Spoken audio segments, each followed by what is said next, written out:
Boots on the floor, I'm in and out. Whole room shakes when I step down. Big chest drum, hit a smoke cloud. The top goes soft when the kick gets loud. A pocket full of grit, no shine, need it. Slow cook grind. I would normally be from behind the mic or behind the mic desk. But you ain't got to be that. Say welcome. It's another episode of the StrikeZone and EndZone podcast with Trey Ballard. We back at it, man. Back at it. We're missing that. He's working. You know, I got to leave to go to work tomorrow, so. We had to get one in. Yeah, for sure. It has been on an episode. We're going back to the OG days. Yeah. And we were laughing. We're in a new setup. I know it looks like the same second floor, but we got, it's just a shame. We got a lot going on. There's a lot going on, a lot more coming. So, oh, yeah. We'll have, 4 sets and a lot of cool equipment. Anyway. Yeah. Nah, for real. So, yeah, a lot's happened since the last time you've been here. We got to talk about what's on everybody's mind. Blowing up the internet. Yeah. Conor McGregor. I mean, hey, they, they're saying that he was already injured going into the fight, which again, like I said on, off camera, he could have aggravated something in training camp or, hurt something. And then, those first couple kicks or something of the fight, maybe. Did he slide? Not slide, but did he first kick? He just landed awkward. It's just one of those things. And you could just tell it was kind of pretty much just a re-aggravation or something that he might, if he was originally injured, that was where he did it again. And he maybe was good enough to go out there and start the fight. But as for maybe go to distance, but you said maybe go at least 3 rounds. I don't know if he could have made it 3 rounds. Yeah, I know it was like a cash grab, but yeah. To tear your ACL is a pretty intense injury. I don't say thing you willing to take. Yeah. For $30 million. Right. He's worth. I think Conor McGregor's ACL is probably worth a little bit more than that. Yeah. Whatever you sell. Well, I mean, it's proper 12 whiskey, so. Drug habit is yeah, but I mean, I think he's worth upwards of $200 million now, so. It is. I know my life, yeah, and that they didn't get that much money. That's true. That's true. But yeah, that was pretty much what it was. Patty Pimblett won.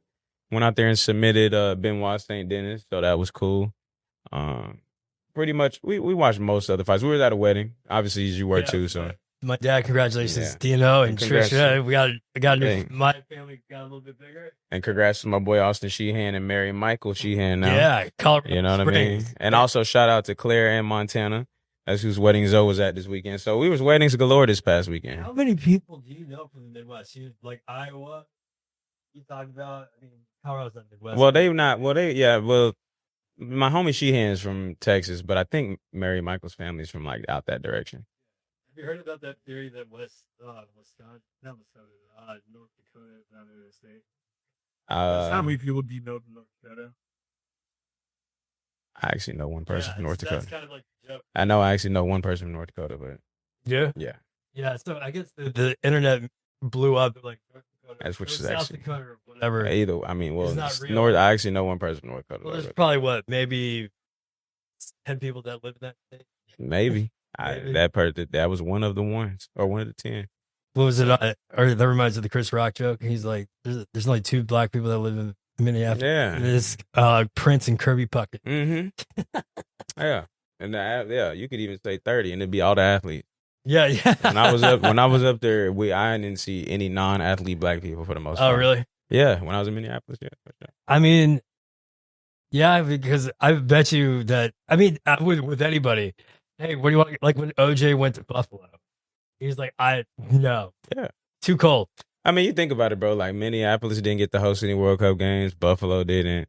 Like those are places that they not gonna get. They don't got no motion like that. Speaking of Bills, aren't they rebuilt? They're finally decided. Oh, they do have a new stadium coming. Not really an arena. It's more. I mean, it's not going to be covered, but the way it's supposed to be set up is to filter the cold air out more effectively than the old stadium. And then just like with Lambeau, the grass is supposed to be heated and all that sort of shit. But I mean, I'm gonna be honest with you, bro. No offense to people in Buffalo or Bills fans, but I don't really give a fuck. True. Y'all are irrelevant to me down here. So but hey, You got Josh Allen. He fumbled your season away. Yeah, you guys against the put a lot of Broncos. eggs in that bat, and I get it. Like, Yeah. like he was my first time playing fantasy football, 2022. He was my quarterback, crushed it for me. Yeah, I will give him that, but he's cool. But yeah. you didn't get to host any World Cup games. And speaking of, big win, Spain today beat France 2-0. France was the favorite in that match, and Spain, who was my pick before the tournament started, to win the whole thing. France they went to the last World Cup final and they won 2018. So, Well, I was people asking me, wait, who you going before I go? Which team speaks Spanish? that typically that's my stereotype. I know how that reflects on me, but but watching Messi, but France doesn't speak Spanish though. I know And Argentina doesn't really speak, more so a little more like Portuguese and but when I was me and Matt were talking about this, like I guess all Messi's goal, the one he made a couple weeks ago, that was absolutely insane. Oh yeah. Like watching it quickly, I'm like, okay, that was like a cool shot. But then when they really broke down how fast the footwork is, the guy was like the length of a hammock, like 5 feet or whatever that was. Bro, that's all you need, bro. And what he was able to do with his feet and Dude, I went to what, 2 games? Yeah, I went to 2 games. Zoe went to 3. It was crazy, bro. It was awesome. Literally one of the best things I've ever experienced in my life. So you're the one out of London? Nah, we went to Japan, Netherlands group stage, and Jordan, Argentina group stage. Oh, you went to Argentina? Yeah, it was crazy. Dude, It was fucking crazy. That had to be nuts. Yeah, it was fucking crazy. I saw her friend. She was saying and I was like, went downstairs and it had to be like 8 in the morning. Do that, and all from the night before when I checked in, I could hear all the Brits in there. 8 o'clock in the morning, and I'm going. I hope you guys have a lot of money because it's not about the day drinking. You're day drinking at Texas Live, Yeah, exactly. and Cowboy Stadium. That shit is not good. Bro, when they got kicked out of the Londoner over there on Mockingbird, that's right up the street from the crib. Yeah, that shit was crazy. I was like, the fact that they got kicked out of there was insane. Yeah, they got kicked out because The fire marshals had to come. Yeah, and they're just being rowdy, like taking piss. I'm like, yeah, you like to take a piss, like, or is it like the piss out or whatever they say it. They like to get pissed. They like, dude. Instead of saying get fucked up, they Euros get fucking. They said they get pissed. Yeah, they get pissed, but like I'm having to go, taking the piss out of you. But like every time I've drank with somebody from Europe, they take it to a whole nother level. Yeah, you say us Americans do some crazy shit. I'm like, nah. Every guy from Europe I've ever drank with, it was crazy. Yeah, but because there was no like in between. No, there's either we're not drinking or we're getting fucked up. There is like, no we're just gonna have a up. couple drinks or we're just gonna shit. No, we're getting hammered. Yeah, and like blackout hammered, but bro, absolutely shit face. Yeah. So yeah, I mean that was cool. You got World Cup. You got How are Yanks Argentina, doing? England tomorrow. The Yanks are. I mean, we're 3 games back from the Rays right now. We're fine. I mean, still no Judge. Freed's not back. We're in the dog days of summer. I'm not too. Yeah, I mean, we got time. We got a big series this weekend against the Dodgers, though. Oh. They are coming to New York. Like I said, I'll be up in Boston, but yeah, I mean, listen, we got to get healthy. We got to continue to try to, because there was one point in the past, 12 games we were 1-9 in our last 10. So we got to continue to kind of plug away. We did have a pretty solid lead on the Rays. Probably 3 weeks ago? I think we were up like 4.5 games. Then we obviously hit that 1-9 schneid, and that's rough. That's rough on the psyche. Yeah, but listen, even in the midst of us having that sort of 10-game stretch, we're still only 3 games back. Like you said, dog days of summer. We still got. I mean, what are we? 54 and 42. So what is that? 96. So we still got like what? 70-ish or no, 66 games, 68 games. Just think about that number. Somewhere in there. 66. Yeah. I mean, like my math might be fucked up. No. I'm just saying 61, like 66 of anything. But like 66. Yeah. yeah, the amount of play that those guys. Oh, go I mean, bro, through. you're playing 2 series in the span of a week.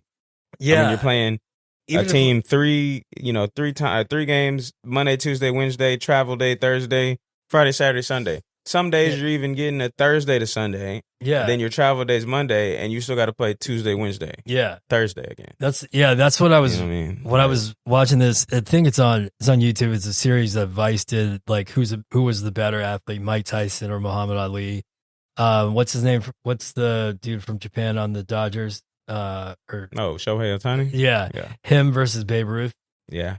And what I did, times are so different from them. that's what they were saying. They even accounted for it. It's like a little 40-minute I don't episode. even think you can truly account for like the fact that some of the pitches that Yeah, players throw today, was again, your greatness does how great you were in your time does matter compared to how great you would be in another era. yeah, However, if you look just logically at what was being done in that era versus this era, yeah. Because think about it, all the data and all the training that you have, like it's almost like it'd be weird if you couldn't hit like a home run. But they were saying like, first of all, Babe Ruth wasn't that fat of a guy. He actually he was really honestly kind of built. And but I didn't realize that the Polo Grounds, he was hitting. Oh, bro, they were like there was like 500, yeah, center field, and he was clearing that. Yeah, it was, yeah. And then, but also like the object of the game back in the day was just to get on base and advance one base at a time. Small ball. Yeah, They weren't trying to crank homers. So think about it like this: think about small ball in baseball compared to the mid range in basketball or in football. Not having to sit here and try to attack deep down the field all the time. Right. What they call dink and dunk. Yeah. It's all small ball. It's all in the margins. You think about it like that. It's literally it's all these things that are in the margins that people are like, look, the analytics guys are looking. It's like, it just doesn't make any sense for us not to, if somebody hits a double, for our next hitter to come up and he should still try to hit a home run. It's like, no, if he's on second base, a single can score him. That's perfectly fine. That's a run. That's fine. That's a run. That's a run. We'll take that. Yeah, single we will take the run. A single does. I mean, it's a great thing. But a single when you're on, like second or third, it could be basically you're just giving him a triple. If you exactly. Yeah. Like you think that a guy that you're just going to be able to determine that he's going to come up there and automatically hit a home run to get you 2 runs versus 1. It's not worth the risk factor of trying to hit the home run versus just trying to get a base hit. Right. Because a base hit scores him. Yeah. That's what I was listening to. It was I think it was Greg Maddux and like even Randy Johnson were saying the guy that they were afraid to pitch to the most, who was the best, was Tony Gwynn. Yeah. And I had nothing against Tony Gwynn. I just didn't know much about him. I didn't he's realize getting on base.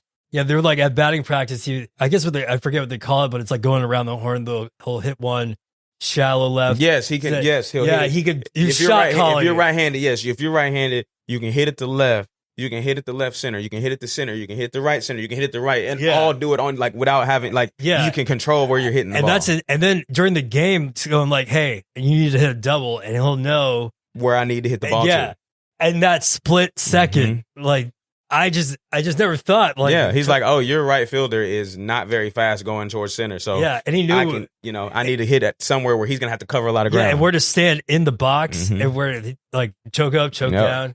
And that's what Pete Rose was saying. There's only if you're in a hitting slump, either you move forward, move backward, left, right, or choke up, choke down. He goes, you don't need a swing coach. You just need to figure out that's all you have to do. That's it. That's all our coaches used to tell us. Is like, literally, if a guy we're having if at any point during the term or something we're having issues hitting the ball, determining on what we were having trouble hitting, he would say move back in the batter's box. Yeah, move up in the batter's. Literally, he's saying all he's like every swing coach will hate me for this, but he's like those are just the 6. And when we were younger, before it even became that deep, it was more so if we know we're going up against a guy who for our age group throws really hard or fast. Yeah, let's move back in the batter's box. Let some of that velo come off. I mean, it's not going to stay there the whole time. Yeah, and that's let some of it come off just a little. That every little tick matters. Yeah, and so when I was growing up, I know we're like 10 years apart, but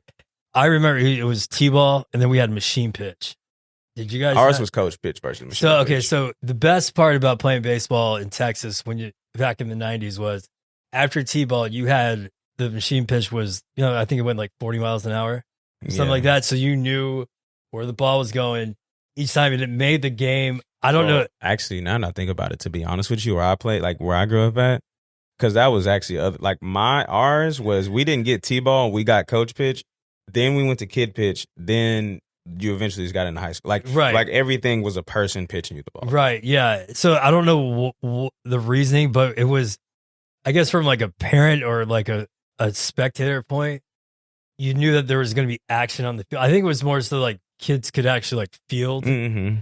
Because it added action to the game. Mm-hmm. And people thought it was really crazy. Like, oh, you had a machine pitch. I'm like, well, yeah, but it was like going to the batting cages. Mm-hmm. It was fun. Like you could run. You learned how to run bases. You learned because when we got to kid pitch, dude, it was the most boring because nobody knew how to throw. They can throw strikes. Yeah, yeah, and then nobody knew how to bat like correctly. I was literally playing in left field. I remember Northwest Garland Little League.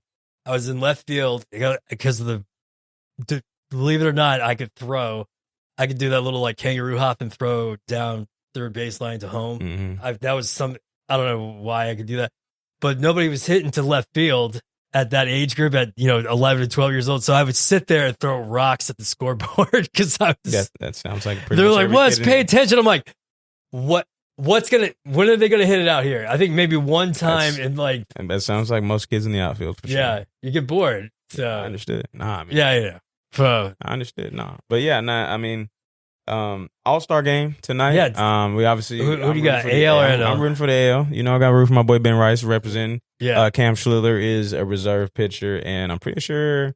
Well, Cody was at the home run derby, so I don't know if he actually made the team as a reserve but I do know Ben Rice and Cam Schiller are for sure on the team. So, yeah, I mean, that's why I'm wearing my NL. Hasn't the NL done pretty well the past last few? 5? The AL stepped 3-2. Oh, really? Maybe I'm thinking. What am I? I'm thinking football Pro Bowl, like maybe the AFC. Someday. I don't know. There's no telling with Wes sometimes, man. I don't know. He's such a busy man out here making moves and stuff. Like all of the stuff that he was talking about earlier with the new sets and everything, that's all due to his networking. So he's been putting in work, doing the thing that he always does. You know what I mean? So it's gonna be fun. He don't get enough love. You're too kind. So we gotta let him know we appreciate him. You know what I'm saying? So, I try to get the shows up as fast as I can. Man, like I say, he's a busy man. I don't ever. You can ask. I don't ever text him like, "Hey, bro, when the show gonna be up?" I let him do his thing. Yeah, I know he's a professional, and I don't have to worry about that sort of stuff. Yeah, well, I try to. So eventually, what will be happening, and I'll tell the editing trick. Most people might already know this, but we're shooting single camera wide shot, right? So what I try to do is when Matt's here and so all three of us are mic'd up. Mm-hmm. Every wide shot, when I talk, we cut back, and then what I do is I isolate Trey's vocal track and I crop in on him, isolate Matt and that, and then when I put them together, I do the jump cut so it looks like we had 3 cameras. Right. That's the editing trick. However, now use your word. However, we just got I have access to, and thank you so much to Justin Malone. For shout out to Justin. Shout out to Malone Pictures. Haven't officially met you yet, but his documentary will be coming soon called Comrade Yuri. It's unbelievable. It will make your head hurt. Hey, but y'all it's really make good. sure to show that some love, okay? Yeah, he's been working on it for 3 years. The Second Floor Studios, the mastermind, Wes here, making all that shake. Yeah, he's been working on that movie for 3 years. It's crazy. But he's letting us use. We'll have 5 GoPros, and people are like, "Oh, you shoot with the GoPro." I'm like, no. These shoot very well. 4K 30 frames per second. So when next time, hopefully I'll have it up soon, but we will all have our own. We'll have 5 cameras rolling. Oh, I mean, like we said, and having it go into a live feed. So we'll do live. It's called live to tape. Yeah. So there's no post production. So we'll have the show up within 30 minutes of recording it.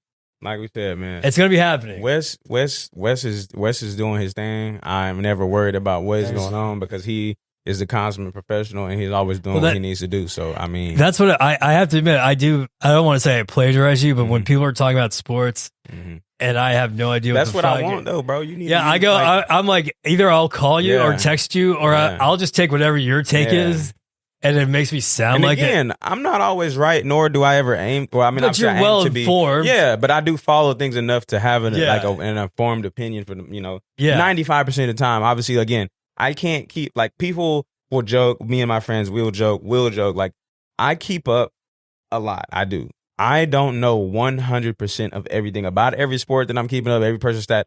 I am close on a lot, but I'm not there 100%. So. I mean, you can only have so much bandwidth because your games are baseball, football, basketball. You're three, right? I mean, and I try to put in everything else when I can. Yeah, it comes to when that season comes. Soccer, yeah. Did you say something when we were talking earlier? Spring training. Well, I was gonna say actually. Well, I'm glad you mentioned. I got you. Obviously, NFL, college are about to report. Okay, that's what it was for NFL, not OTAs. spring training. Well, but no, I mean, training camps, exactly. Yeah. See, so you're right there. Yeah, I'm about halfway there. I mean, baseball they say spring training, but it is spring training camp. Yeah, right. Like quote unquote. Yeah, call me Bon Jovi because I'm halfway there, baby. Yeah, technically, it is spring training camp. So but yes, NFL about to report for training camp. Fall camp for college football will start soon here in the next month as well. So we're getting. I mean, it's already middle of July. It's middle of July. Like college football starts. Let's start with this. Hall of Fame game. The first preseason game for the NFL is August the 6th. That's 3 weeks from tomorrow. Oh wow! Then college football officially week 0 starts August 28th. Yeah. Holy shit, dude! Summer goes by faster than people think. Yeah. The only difference is when you're in a state like fucking Texas, the summer is really supposed to be over come September, come Labor Day. But it's still 100 degrees until October, so it doesn't feel like the summer's over. That's where the best part when I graduated. So South Carolina, we were done with school like last week in May, right? Yeah. Mm-hmm. And my freshman year of college, I went to school in New York, and summer doesn't end until after Labor Day. Mm-hmm. So I had this like fucking 4 months of summer break, which was absolutely fantastic, and I love it.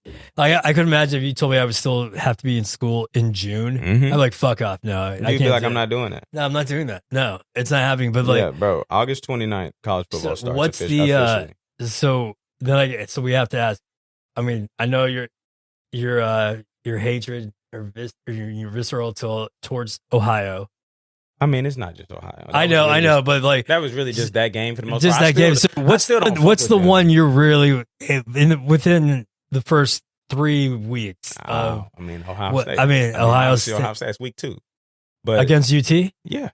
Oh, we're gonna run it back again. Like, what do you mean, dude? I know. We'll run it back again. It's what's her name? It's her boy Manning. So yeah, Arch is gonna be there. Come on now. Okay, because he did. They put a lot of eggs in that basket. We did. He didn't play as well as he should have to start the year, but towards the end of the year, there's a lot of pressure to put on a exactly. And I saw the progression that he made throughout the season. Listen, Wes, you don't have to give me. Listen, understand something. I'm listening. Understand something. Yeah. This coming season, there's a lot of things that, if they go right, people are gonna look back and be like, "I know we was hating before the season, but man, them motherfuckers is cold." And so, it's just gonna be one of those things where you just got to sit back and enjoy the show. Yeah, it's kind of like what they were saying. Like, I'm assuming, like with Eli, like Peyton's out there crushing it, and then what happens? Eli wins 2 Super Bowls, and everybody's like, "Wait, who the hell is what?" And he's like, "Who is this man?" Yeah, it was, and I'm just trying to think. So he's playing the second week, but what is he a senior now, or was he? Yeah, he'll be a senior this year. Okay, so he said, and he's actually technically got another year he can come back, but he's definitely not gonna come back. Yeah, I mean, but the thing about it, 4 years on campus, he's gonna be a starter for 2 of them. It's not fair to ask a 19 or 20-year-old kid to play, like to be not only like captain, like head, just on the marketing side alone. I'm pretty sure he doesn't have to go to class. They don't care. I mean, he definitely has to go to class. I know, like, yeah, but I see what you mean. But like between, half your job as a player is working with the media. Mm-hmm. That's part of the gig. That is so much to ask a 19-year-old kid. Oh yeah, for sure. And so hopefully like that for me, because I want him to. I'm a UT fan also. I think now that's kind of like that shock is gone. Now not so much pressure is on him. Bro. Yeah, now he can just play. And Sark said it during the season. Once he got, what was that, the UTEP game. I mean, he was getting booed by his home fans. And he said literally the way he responded beforehand, he said, okay, now you've gotten booed. Now you can go play. Because when you've gotten booed, that's when you know. Because obviously you know that you're not playing well when you're not playing well. Right. But it's not until someone else is telling you that you are playing like shit right now. Yeah. He said, once you get booed as a quarterback, you realize like, okay, I am playing as bad as I think I am, and now somebody else is telling me. Yeah. So now all of a sudden I got to really lock in. And you saw him lock in and start to play better as the year goes. And plus, when you got nothing to lose, man, right? Yeah. Like it's just like, fuck it, dude, just start playing. Yeah, like, you got to put yourself in the mindset of, even if you are the 100, that you got to put a target on somebody else's back so you can go chase something. Yeah, and it's I mean, just watching. Remember that old? It was like I think it was like a Nike commercial. They called it the Michael Vick experience. Yes. Remember that? I remember that when he got in the roller coaster and it was dirt. Yeah. No, I'm like, God damn, dude! Like you have to make those decisions that quickly. Bro, it's crazy. Yeah, it's crazy. So our boy, we love you, man. We love you, Arch. Arch, but trust, I believe in you wholeheartedly. We believe in you. Longhorn Nation believes in you. Listen, go out there, play carefree. Just, hey, go do your thing. Go play football. And this may or may not apply. I don't know if he's dating somebody, but he does. He does have a girlfriend. Okay, well then never mind. Because I was going to say there's one thing that Texas has a lot of, and it's beautiful women, and especially in at University of Texas. So, you know, I'm just saying there's some good motivation there.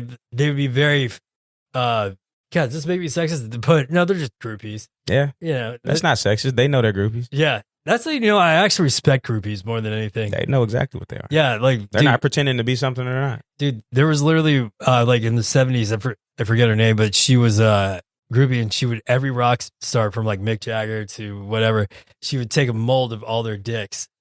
Yeah, and so she has like this. What? She was like the most famous groupie. Yeah, she would. So that was like her collection. They all did it. That reminds me of that. Hey video. man, like I'm all. I mean, no, that's. But that reminds me of that video, that lady that ran up and that kissed Cal Ripken in the middle of one of the games. Oh yeah, it was like some blonde lady. She was like she used to kiss a bunch of people. Oh yeah, that was I don't know if you watched 7 Days in Hell with Andy Samberg, where they're making fun of. No, he's like it's like a fake sports documentary, and he's like Andre Agassi looking, and so like he because technically the game of tennis can go on forever. Yeah.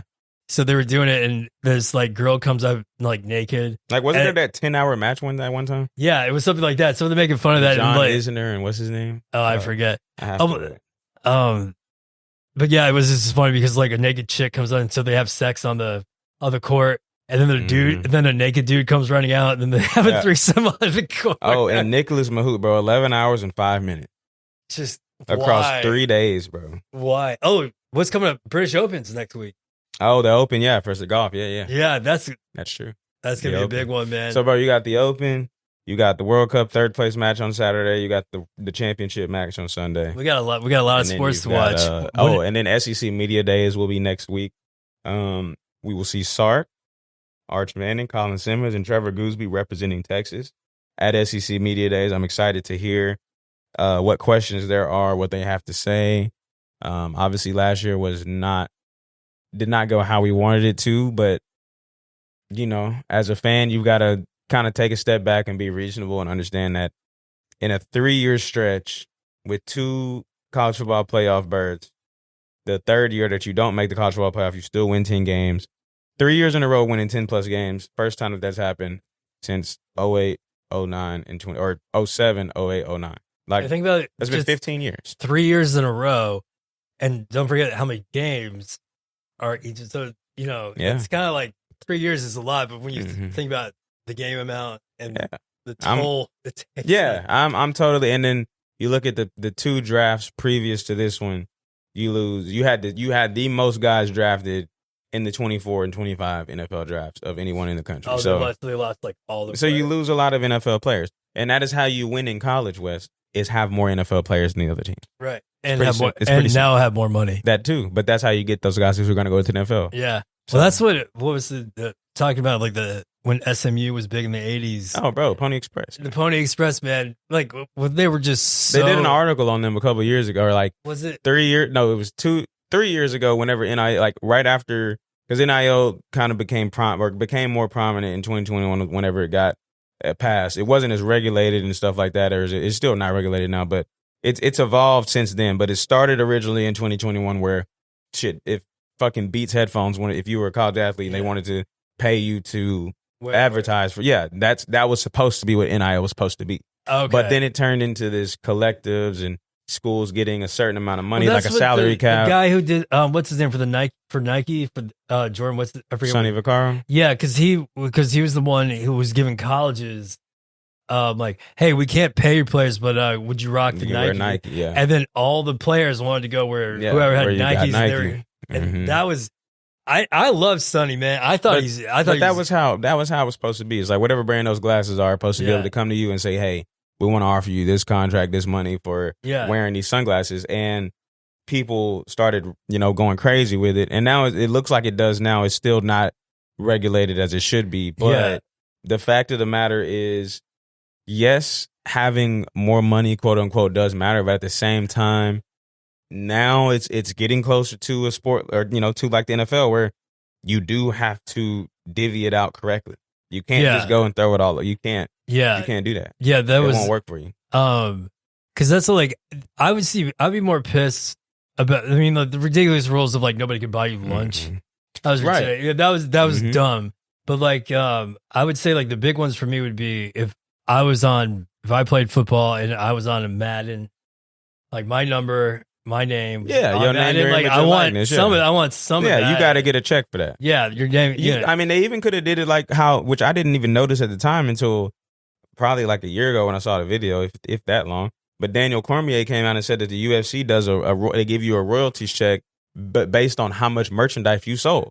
So if you've got T-shirts that have you on them, like your merchandise, everyone's got merch. Yeah. But if yours is getting sold more than everyone else's, your check's bigger than theirs. That's only fair. That's only fair. Yeah. And I thought it would have been that was in my mind originally what the NIL should have looked like. Because again, like you said, if I'm on Madden, people are buying my jerseys. They're using me on the game. Like, I should get more than the person that's not. That's just how it goes. Yeah, it just makes sense. It's like, well, either play better or, but be stoked that you're on a team or. They say in a literal sense, like, obviously this isn't how you should go about life. But in a real world sense where you are having people compensate you for things, they say that you aren't worth what you think you're worth. You're worth what they're willing to pay you. Yeah. Ultimately, is what they tell these guys. That's it's like the Silicon Valley. It's the business thing. It's not about how much money you make. It's about what people think you're worth. Exactly. Because it's like you could be like people think like Elon Musk, $1 trillion valuation.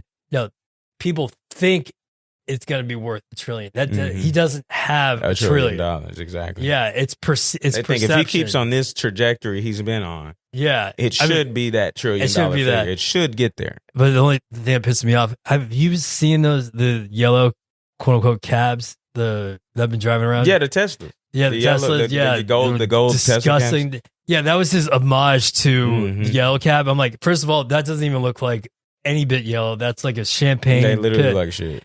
And why? I can't do it, man.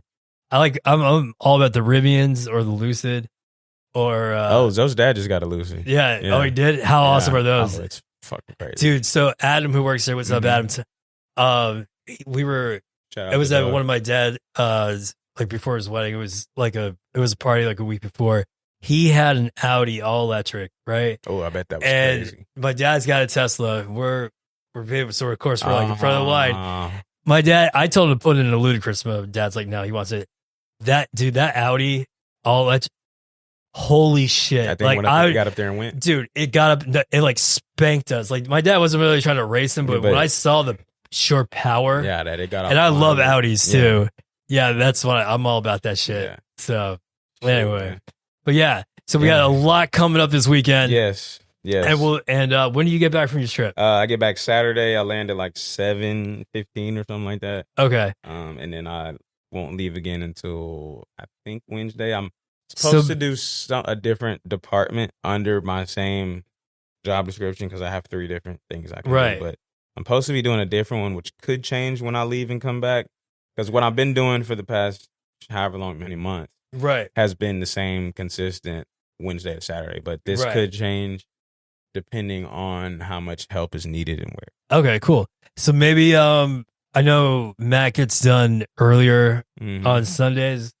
Maybe recap with all the big shit that's coming up. We could actually do that because the World Cup final is at 2 on Sunday, so we could even I'm fine. I'll have everything ready to go. I mean, we could even recap or pregame. It doesn't matter to me. Oh, we get TV going. There's because we fucking can now. Exactly. All right, Trey, man, it's been fun doing it the old school way. Always, man. Trey Ballard, the one and only Trey Ballard, the EndZones Strike Zone podcast. Listen, you got Wes right here too, man. Don't forget. Yeah, with the sweet ass Casals.